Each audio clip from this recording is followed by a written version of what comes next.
అందరూ నమస్కారం. Linear alkyl benzene sulphonic acid Tirumala laddu విషయంలో అసలు వాళ్ళు ఎంత దుర్మార్గులో వైసీపీ వాళ్ళు మార్నింగ్ మన కావ్యాస్ మీడియా వీడియోలో ఎక్స్ప్లెయిన్ చేశారు.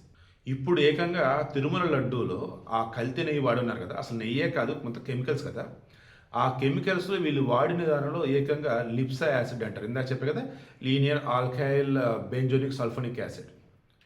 అది ఎంత ప్రమాదం ఏంటి, దాన్ని అసలు ఎలా వాడారు ఏంటి, మ్యాక్సిమం 2-3 మినిట్స్ కంప్లీట్ చేద్దాం. అది ఎంత ప్రమాదకరమైందంటే దాన్ని నువ్వు డైరెక్ట్ కూడా తాకలేవు, నీ చేతి గ్లౌజులు వేసుకోవాలి. 8,900 కేజీలు ఆ కెమికల్ని బోలేబాబా డైరీ వాళ్ళు కొనుగోలు చేశారు. అంత ఎందుకు కొనుగోలు చేస్తారు ఏంటంటే ఆ కెమికల్తో జంతు కొవ్వులు ఉన్నాయి కదా, వాటిని క్లీన్ చేస్తారు. అప్పుడు ఆ జంతు కొవ్వులు ఈ కాంబినేషన్ కలగలిపి ఆ పామాయిల్ ఆయిల్లో కలుపుతారు. అప్పుడు అది ప్రెసిపిటేట్ ఫార్మేట్లోకి నెయ్యిలాగా కలిపిస్తుంది, నెయ్యిలా కనిపించింది. ఇది బయోడిగ్రేడబుల్ అన్న ఒక్క రీజన్తో ఈరోజు చాలామంది బతికిపోయారు. మార్క్ మై వర్డ్, అది బయోడిగ్రేడబుల్ ఆ కెమికల్, దానివల్ల బతికిపోయారు. లేదంటే ఆ లడ్డూలు తినటువంటి వాళ్ళందరూ కూడా కడుపు పేగులు మాడిపోయావు. అసలు అంత ప్రమాదకరంగా ఆ యాసిడ్ రిలేటెడ్ ఉన్నవి ఉంటాయి.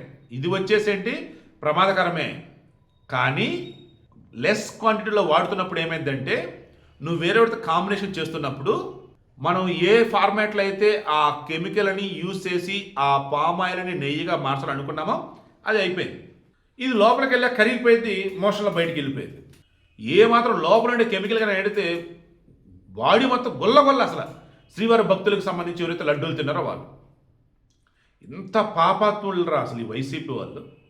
ఆ కెమికల్స్లో లాప్సా యాసిడ్ ఉండటం ఏంటి, ఆ కల్తీ నెయ్యి అసలు నెయ్యే కానీ కెమికల్ నెయ్యిలో కెమికల్ ఆయిల్ని సప్లై చేసి లక్షల కేజీలు ఎలా రా అసలు మనుషులేనా? మార్నింగ్ కావేశ్మెంట్ ఇచ్చాను, ఇన్డెప్త్లు ఇచ్చాను, అది కూడా ఒకసారి చూడండి.